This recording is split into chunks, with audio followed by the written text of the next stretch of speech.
I just want to thank Dr. King for a fantastic presentation, but I suppose for all of us in the audience, I found the videos really, as a nurse, I think, and in a caring capacity, very moving, very emotional. And in a way, it leads me on well to this presentation, because the first question, I suppose, just to lighten the mood, what I was going to say to you is, how many nurses do we have in the audience? So just put up your hand. Okay. Now, this is going to be nurse power for the next 15 minutes. I'll get it right this time. You are the major workforce in children's palliative care, and I guess it's such a central part of children's palliative care. And we're just going to talk about the learning and training needs of nurses working in this field. So I'm going to show you a tool that we developed within the Children's Hospice, and just set it in context.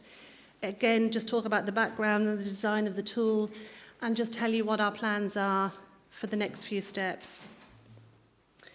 So we did all this morning, so I hope everybody was here this morning. So the emergence of children's palliative care, so it's a really fast and developing new specialty. A lot of us are running to catch up with what's happening. The complexities of children are increasing on a, you tell me, how often? What are you seeing out there? So it's very hard for us to keep on top of everything. And when I say us, again, I'm talking about the nurses in the room. Nobody can know everything. So I've been at many meetings and we've talked about, well, what's the perfect qualifications? What should we be recruiting? What kind of nurses should we be recruiting into children's palliative care? And again, if I was to do a show of hands, many of us have come into children's palliative care sometimes by accident, sometimes because of a passion that we have. But I would say that not all of us took the same road to get to where we are today. And there's a lot of debate, and we won't go into that now, about children's nurses, intellectual disability nurses, palliative care nurses. But the ethos of this conference is working together. And I would argue that all of us, with our different backgrounds, can bring a lot to children's palliative care. So just again to remind you that we're seeing increasing prevalence of children. Recently, and we didn't mention this today, but some of our achievements in the National Development Committee is that we submitted a position paper last year looking at the urgent requirements for training and development in children's palliative care. And just by the show of hands from everybody here, we can see that nurses are at the forefront of a lot of this care, and that really, I would argue, they're the first discipline that we need to address at this stage. All of us know as well about the recruitment challenges that are happening in nursing throughout the country, and all of the reasons for that, and we won't go into it. But today we're here just to talk about children's palliative care, and we have to look and say, well, what's attractive about working in this discipline? And a lot of speakers have mentioned about the rewards we get back, and feeling at the end of the day that you've done a good job. And Stephen tomorrow will talk about how to maintain your resilience in caring for children. Some of us may have worked with colleagues who just couldn't do it anymore and have moved on. And then I suppose some of you, like myself, maybe are trying to persuade other colleagues to come into this field, but it's either for you or it's not for you. And I would feel very strongly about the nurses who do come into this field. We really have to mind them, take care of them, and continue with the ongoing training, just as much as every other discipline. It's constant training is needed. We're going to talk about, a lot of you are aware as well, there was national competencies for children's palliative care in particular were published last year. Before we did our project, we hadn't seen the final product before we did our work in Laurel Inn, and I'll talk about that in a little while. But it's really helpful to us now to have them there. And again, as I mentioned this morning, we're doing more research. We're really engaging with families. We're very sure of what they need. Families, and some of the studies, some of the presentations mentioned that today, they really want staff that they can trust. So there's a big obligation on us. And we've had some really good conversations, some of us already today, about, the micromanaging of parents of the nurses and how uncomfortable that can be for nurses, and nurses questioning their own skills. And again, then we've talked about the policy already, but the rapidly developing services, being able to respond, new services. So you can do interviews, you can appoint someone, and then supporting them to gain the skills, while they're in that job. So this is our children's hospice, just in case any of you haven't seen it. So this is probably, I should get a new slide. This is just after it opened. So I guess what I'm going to talk to you about is our education and research department. So it was a new children's hospice that opened in 2011. I was recruited in 2012, and really I had the remit to do all of these things here, to assess the developmental needs of the staff that were working in the children's hospice. So we could say we opened our doors as a children's hospice, but were we ready? We thought we were ready, but were we really ready? So we needed to assess their needs and ready for the job in hand. We were also asked to create an in-house career progression through children's palliative care, and I'll talk about that a little while. We were also asked to put together a selection of programs that would respond to the need of number one. So what were the priorities for nurses? What did they need to learn within our organisation?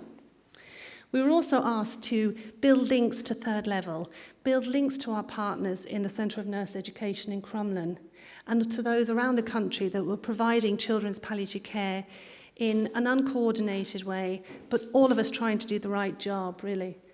An establishment of a children's palliative care assessment and learning plan. So there was 4 stages to our approach. So we conducted a staff learning needs assessment in 2013, which has recently been published. And when we compare the findings, they were very similar to the findings that were conducted in other children's hospices internationally. So that gave us a little bit of confidence because we thought we can do this. We also wanted to examine, and when I talk about we, I'm talking about the children's hospice. Nationally, we're going to do these things, but there was an urgency on us within our children's hospice to look at new nurses that we were recruiting who would come to me on the quiet and just say, you know, I'd actually eventually like to be a CNS here in children's palliative care. What do I need to get from being a staff nurse? Maybe I have ID and I have PEDS, but how do I get to be a CNS? And unlike other disciplines, we were running to catch up. So we put together informal plans just to help guide people about what you would need to do to get further on. And as I mentioned, we put together a selection of courses in-house that people would do. We encouraged our nurses to do the level A and B in Crumlin, which we've mentioned, some of the speakers have mentioned already, and that would be a given. That was absolutely fundamental starting point. But we needed to know what did nurses need to know in relation to their skills development. So we put together a selection of programs. And then our last aim was to develop a method to identify individual strengths and weaknesses, really, in nurses. Now, Georgina would be the right person to ask this question. There's a lot of debate about assessment, and I read so much literature, but I knew we had to get the job done. There's pros for it. Is it self-assessment? Can you be assessed by somebody else? And again, all of us here in the audience in nursing would have our views. But it was a job we needed to do. So Bevan and Jackie and myself sat down, we looked at the literature, and we tried to make the plan as user-friendly as possible. So right at the beginning, we decided this was going to be a really friendly approach. So we also have a PDR process within a performance development review process within the hospice, but we wanted this to be very different. We wanted this to be like an informal conversation that was going to be very confidential between you and your mentor. And I use the word mentor rather than assessor because that has negative connotations if people feel they're being assessed. So we knew the competencies were coming along. We knew there was a design team out there. We had an inkling what they may be. We looked at the UK. We looked at the European Association of Palliative Care position paper. But we put together what we needed at the time. And we looked at basically what were the core issues that nurses were coming out with and what they felt that they needed to learn more about. But we also wanted to examine how nurses felt themselves during the process. I've just put in here that it's a very busy slide, but I just wanted to show you, again, just in the children's hospice, this is not a national document, but we're going to publish and we're going to share this information out there, is that we wanted to see how we grew within this profession, because we want to make it an attractive profession, and we really do want to bring the young nurses in and really mentor them forward. So we just wanted to build a structure on how we would get them from 1 to 4. Again, this is an example of a skills framework that we put together. So we wanted to look at the confidence of staff, how they felt themselves. We also may obtain anecdotal evidence from maybe the colleagues that they work with that so-and-so may be nervous. She's very nervous about putting up a syringe driver or whatever, and we would, keep hitting this.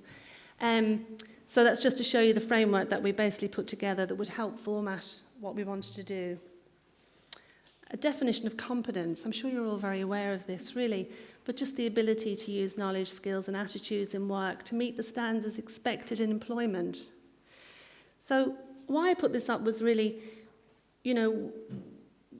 we all feel that we want to be aware of our competence, but actually what I'm saying to you as an employer, whichever organisation you work for, they want you to be competent.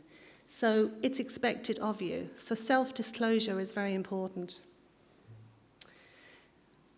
You're probably all very familiar with this. This is the new, I still call it new, HSE competency framework, domains of competence. So again, you'll see the 6 levels of competence that are out there. So our tools, so this is the front cover of our tool. So as I said, we reviewed the literature, we did a preliminary design, we did a couple of pre-pilots with staff just to see was there things we needed to tweak. We met with some of the colleagues that are here in the room, and they helped us to redesign the assessment tool. I also sent a copy to Dr. Richard Hay in the UK, and he kindly had a look at it for me, also made some suggestions. So then we went and we piloted it, and we piloted it with 7 very willing nurses. And this is version 1, and we used 3 different domains, okay? So we didn't have the published domains at the time. So we used clinical, professional, organisational, personal. So this is just, it was timely what we were doing really, because we were aware of all of this progress that was being done outside. This is our team. Some of you may have seen this photo before. But really what we were trying to do was to motivate our team. So, open a new service is fantastic, and all the managers in Laura Lynn, they had to worry about the structures and the budget and whatever. But to continue your professional development is a very brave thing to do, because certain old people like myself who are nearly hitting 50, I kind of think I'm too old to learn anymore. But if you're in this job and you're being paid, you have an obligation to learn. So you need to address it like a superhero. Do you recognise any of yourselves in the audience there? So just to show you some of our feedback from some of the nurses who took part, both Bevan and Jackie and myself would have felt that we had our own views, and we also kind of came together afterwards. We thought it was going to be very hard on staff, that they might take it badly and all of these kind of things. But actually, we were blown away by the willingness of the staff. And we didn't choose the participants ourselves. I must say that it was put forward to us by their managers. So these are just some of the comments that people gave us. So we had not disclosed what the tool was going to be like or what the questions were going to be like. And we felt that that was very important. And we thought then that how would the participants themselves, would they feel that they would have liked advance notice, that they should have learned up on certain things? But as you see, Nurse 1 said that it was a true test. Nurse 4 said that there was a certain pressure. So yes, she did feel pressure, but that's why it's really important for you as the mentor that you have a smile on your face, that no question is wrong, and that you coax somebody. So if somebody's nervous or whatever, you coax them to come along, and they eventually do get to the right answer. They felt it was all fairly done. One made a suggestion, very valuable, is it needs to be put into context. What's it being benchmarked against? Is it linked to your PDR? So does your manager hear, oh, so-and-so didn't do well? We're not measuring people like that. We're just helping them to develop. Again, they wanted to know what's the necessary qualifications to work in children's palliative care. because I was recruited in with these skill set. Now you're asking me about other questions, and I didn't know I needed to know those. So people wanted to know what was needed. And I think a lot of staff felt they immediately knew their areas of weakness, and that would have been my experiences as an assessor. You could, and this is what we really wanted. The girls in the pilot, and they happened to be all girls, they would say, when you asked them a question, they would say, I'm not really sure of that. Will you come back to me tomorrow? But they immediately had realised themselves. So it was a very mutually supportive approach, really. The red light is on now. There was no surprise questions in the questions. It was more about how you answered. They may be apprehensive of the process. The ones some of the participants that we would have done the procedure with, first of all, we asked them not to go back and talk to their colleagues about it, even though there was a level of interest, shall we say, in what was going on. A big thing, I think, for Jackie and Bevan and myself was that we need to keep our knowledge current. You can't ask people a range of questions unless you're really up to skill yourself, so that's something from our management that we need to address. So our next steps, briefly, because I'm running over time now compared to the last time, was that we have briefly talked to the National Development Committee about the tool that we've designed, and they expressed a level of interest in it, a really interested level of interest. Then I have already met with Margaret, who's in the audience today, and she's made some really fantastic recommendations to how we can tweak the tool in line now with the new competencies.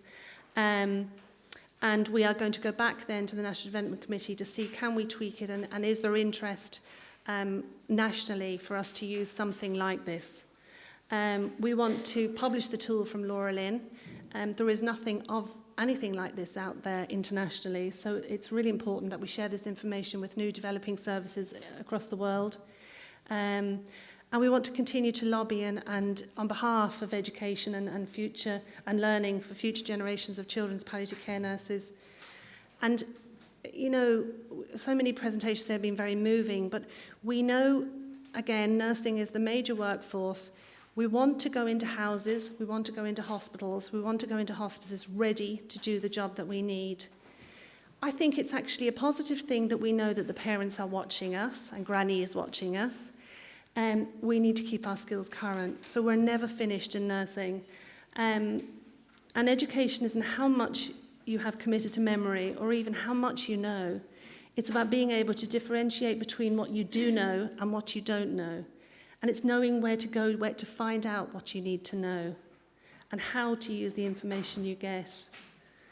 And again, we only have one chance to go into families, and you're leaving them with memories for the rest of their life if you don't know what you're doing. That's a beautiful little girl that was in our care in Laura Lynn. And I suppose just would like to remember Jackie, who was instrumental in developing this competency assessment tool with us and who really shared our passion for excellence in nursing practice in this field. So thank you.